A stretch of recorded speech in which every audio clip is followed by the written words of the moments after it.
to the CrossWinds Church More Than Sunday podcast. Good job. You got it right that time. I've been practicing. I'm your guest host, Andrea Coli. No, it's actually pronounced Coli. Why would you know how much my life I've had to how many times I have had to try to correct people on that, and you would even put that out there. I know, but at least people get your first name right. I get Andrea Coli. So that's true. Nobody calls you Tris or It's a good Christ. point. Hey, everybody. Although real quick, sometimes when I'm typing your name real fast, I accidentally type Christ. Just saying. Maybe that's some kind of Freudian slip or something like that. I'm pretty sure it's not. No, I doubt it too, I immediately delete it and confess my sins. Right. Hey, everybody. Welcome back to the podcast. Good to have you here. Andrea and I are here the day after Easter. Easter Monday, I heard it's called.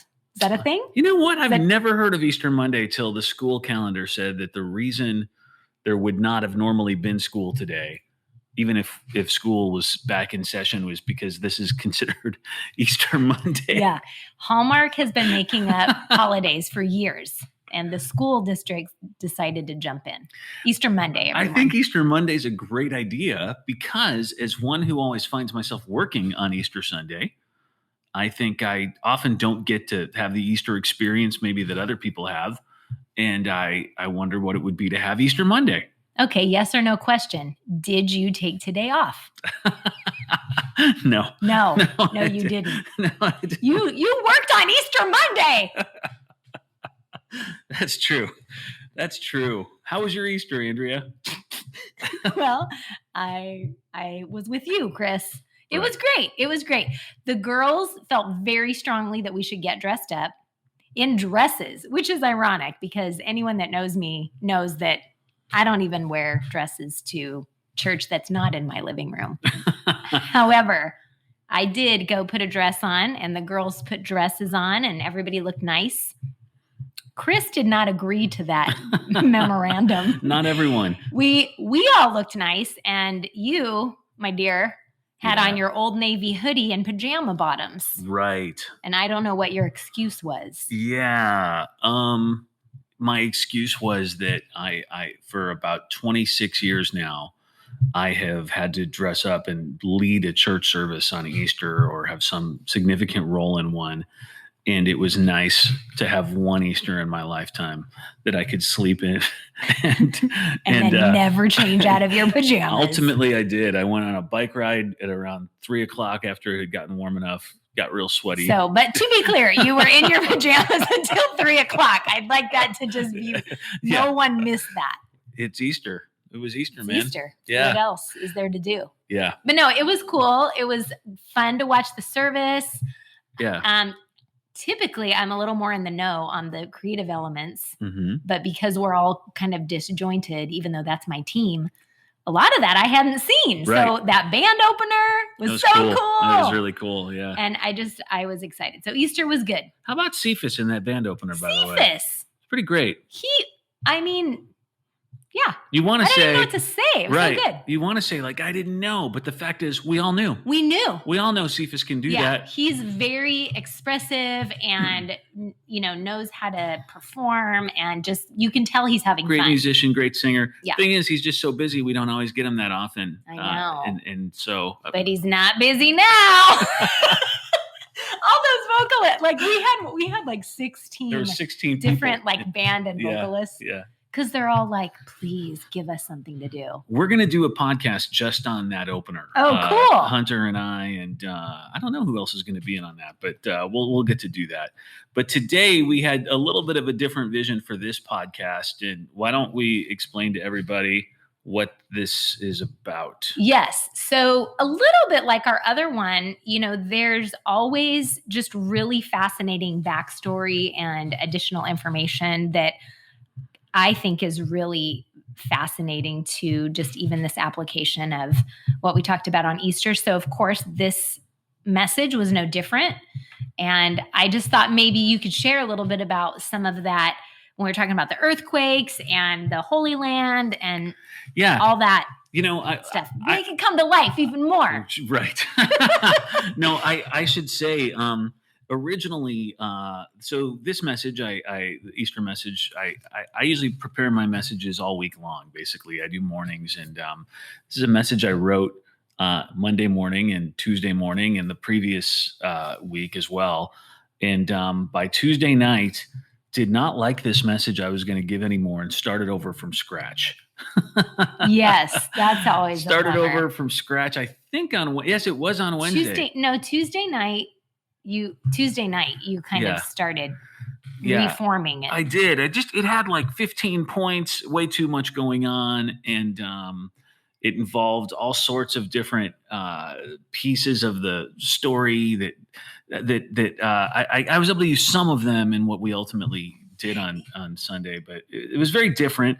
And one of the things that happens when we do that, fortunately, it's not all that often that I have to start from scratch, but sometimes stuff hits the cutting room floor that was really good that I wish I could have talked about. I'll be the judge of that.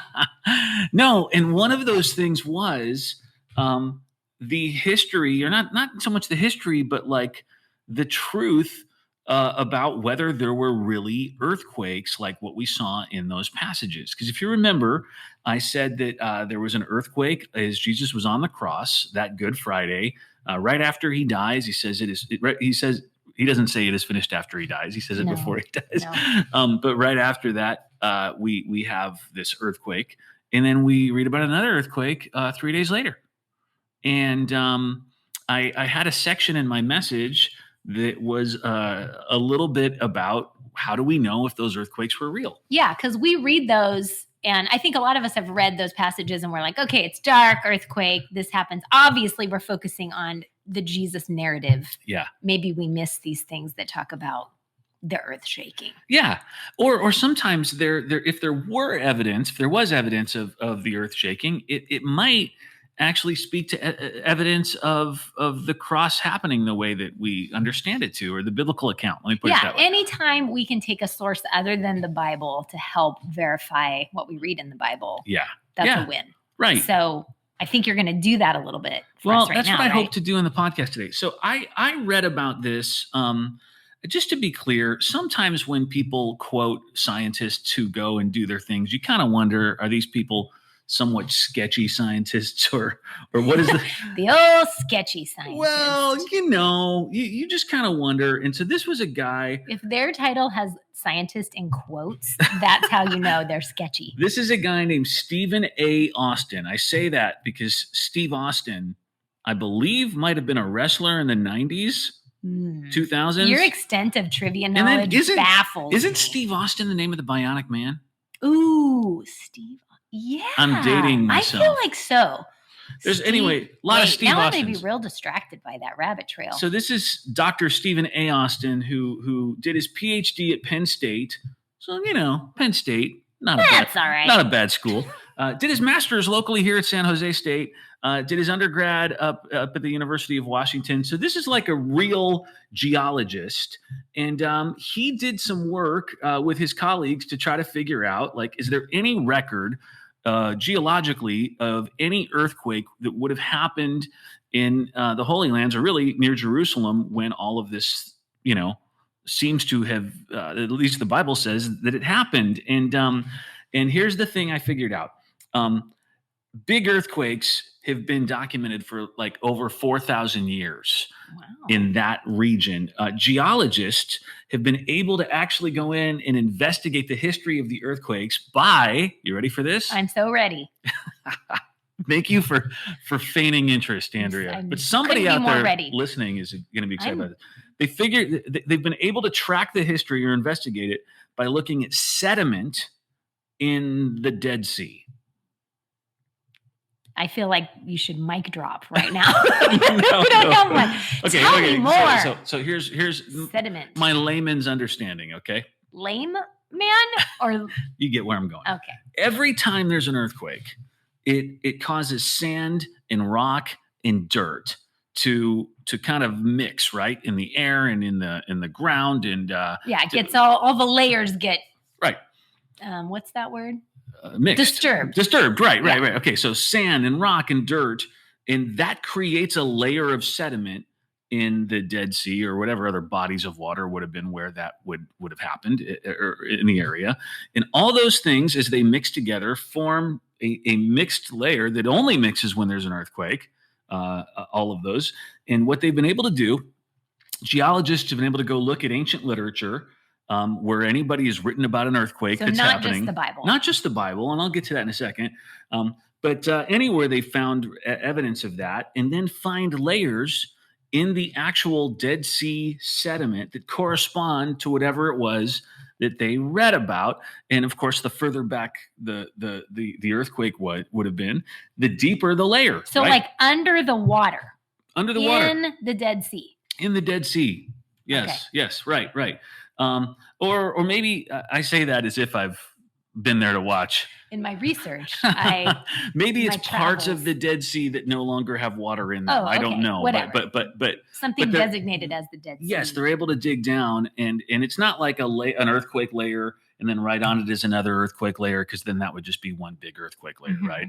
It's an earthquake layer, and then it's got whatever other kind of sediment that is not the mixed earthquake sediment. Right, just normal sediment. And then you get to another earthquake, okay. right? So here's where I'm going with all this. About 60 years before the crucifixion, there was an enormous earthquake near this small village of Qumran. People may have heard of Qumran because that's where the Dead Sea Scrolls mm-hmm. were discovered. The Essenes were this group of people that some people think John the Baptist might have learned from and spent a lot of time with before mm-hmm. he came to start his ministry. They all are from Qumran. And there is an enormous earthquake that happened there 60 years before the crucifixion. Now, I say you're not going to read about that earthquake in the Bible. And this is what you mentioned a little while ago. We don't have, first of all, let me just say, we don't have Bible writings during that period. Nothing was written in that. Intertestamental, well, somebody wrote I something. It's called. That's exactly the phrase. Thank you. Intertestamental literature. I went to seminary. One of my favorite classes in seminary was called Intertestamental Literature and Its Effect on New Testament Thought. Great class. Okay. Nobody took it. Maybe we'll do. But me. It was awesome.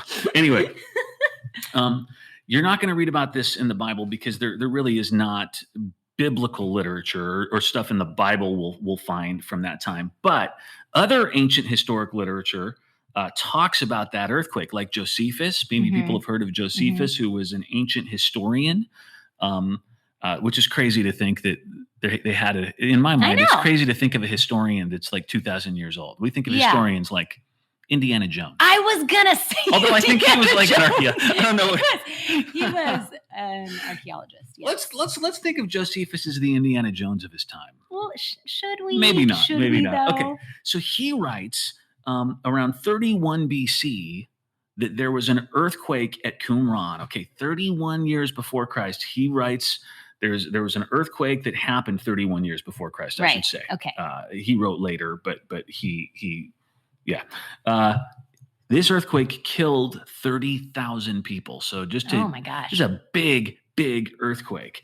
And so because of the size of that earthquake, geologists have been able to go into the Dead Sea sediment and find that layer. It's a really big layer. Right, because it was so big. Because it was a really big earthquake. When I say big, that layer in the sediment is 1 foot thick. Okay. It's a really thick layer, huge earthquake. Well, guess what?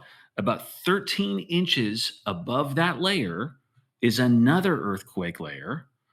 And this one is less than 1 inch thick.